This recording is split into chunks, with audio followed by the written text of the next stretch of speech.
এর এর অর্থ কি বাবা?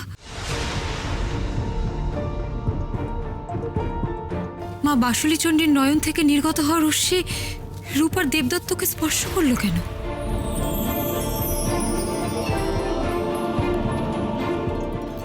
মা কিছু একটা ইঙ্গিত দিচ্ছেন। আদিদেবের গুহা, আমরা এখানে ঢুকলাম কি করে? আমরা তো কোনোদিনই এই গুহায় আসতে পারিনি। তাহলে আলোর বিন্দু আমাদের কেন এখানে টেনে নিয়ে আসলো? ছোট মা, কোন আলোর বিন্দু? কি হয়েছিল ছোট মা, খুলে বলো।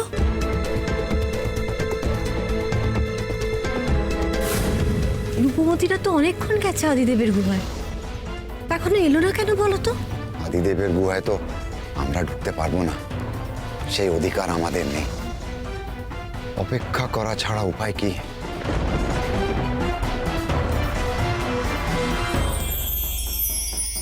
এই আলোর বিন্দু কিসের?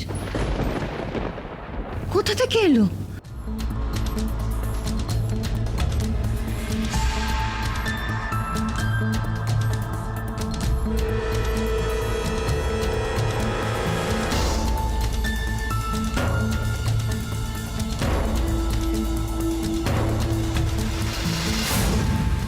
সেই আলোর বিন্দু যেন আমাদের এখানে রীতিমতো টেনে নিয়ে চলে এলো,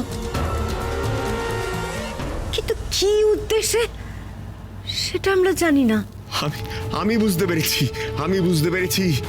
ওই আলোর বিন্দু স্বয়ং মা বাসুলী চণ্ডী প্রেরণ করেছিলেন সবাইকে এখানে টেনে আনার জন্য।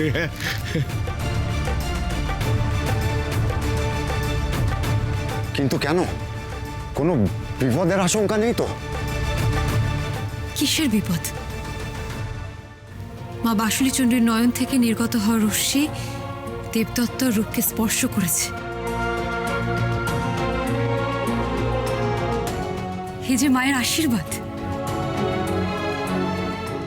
কিসের ইঙ্গিত মা? কি বলতে চাইছেন মা?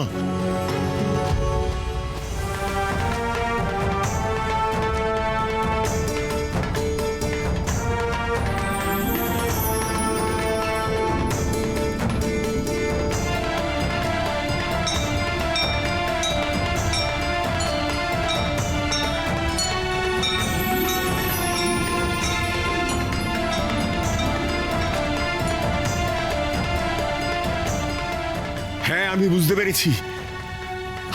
পেরেছি। এবার মায়ের এই ইঙ্গিত আমার কাছে স্পষ্ট হয়েছে।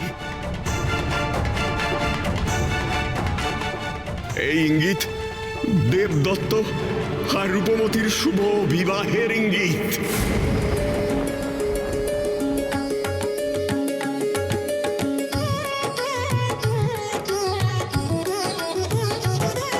কিন্তু ঠাকুমা যে বলেছিল ওদের বিবাহ সাধারণভাবে হবে না, তাহলে পুরোহিত মশাই এটাই বুঝি দৈব যোগ? দৈব বিবাহ যোগ বলেই তো স্বয়ং মা বাসুলী চণ্ডীর সামনে এই বিবাহ সম্পন্ন হবে। পরম পূজনীয় আদিদেবের গুহাই তো এই দৈব বিবাহের সবচেয়ে উপযুক্ত স্থান।